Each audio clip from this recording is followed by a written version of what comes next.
Au cœur de la société. Au cœur de la société est une émission préparée en synergie par les radios Inzamba, Agatekakawe, Radio RPA, Ijuya Wanyagihugu, ainsi que la radio-télévision Renaissance.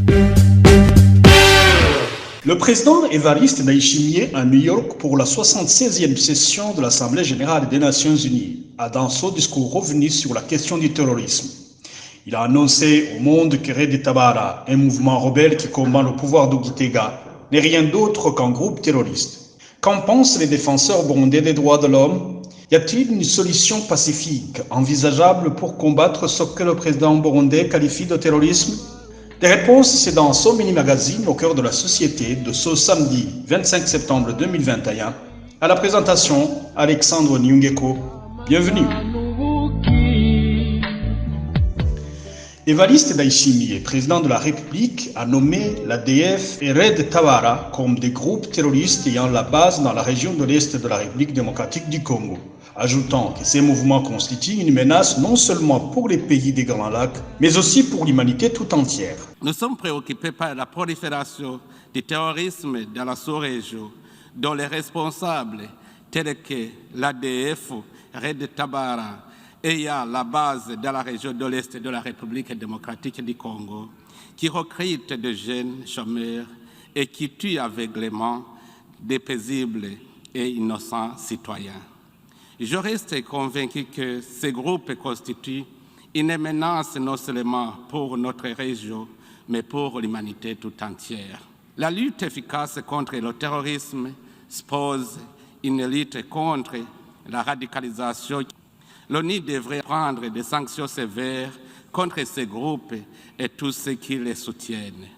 24 heures avant ces propos, le procureur général de la République, Sylvestre Nyandwi, a également accusé un groupe de Burundais de terroristes agissant depuis l'étranger d'être derrière les attaques à la grenade perpétrées à Bujumbura et à Gitega.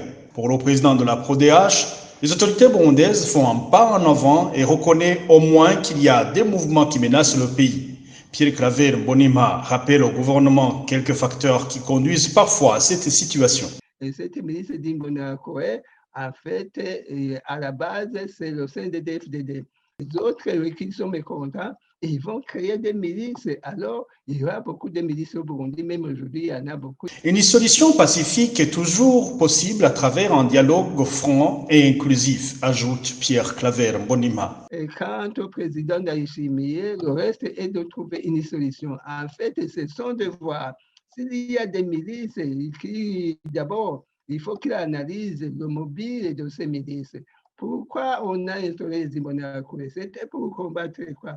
Pourquoi le Red Tabara est là? Pourquoi les autres se lamentent disant qu'ils vont se venger? Et ils ont commencé à se venger. Au moment où il n'y a pas de justice, comme le dit toujours le président de la République, il y aura toujours de vengeance. Et la guerre peut éclater au Burundi une fois que le gouvernement ne veut pas faire des négociations, ne veut pas s'asseoir sur la table de négociation et amener sur la table l'accord d'Arusha, même si ils peuvent amender l'accord d'Arusha, mais l'accord d'Arusha est la base de la paix au Burundi. Une fois que l'accord d'Arusha n'est pas respecté, n'est pas revu, je vous jure qu'il n'y aura pas de paix crédible au Burundi.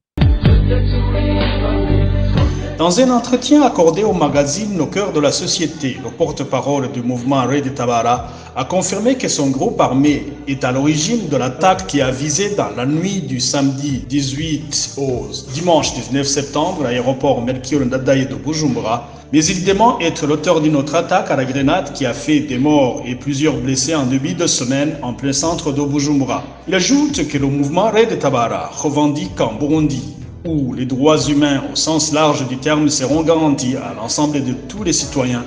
Et c'est ici que prend fin le mini-magazine d'aujourd'hui. Rendez-vous samedi prochain pour un autre mini-magazine.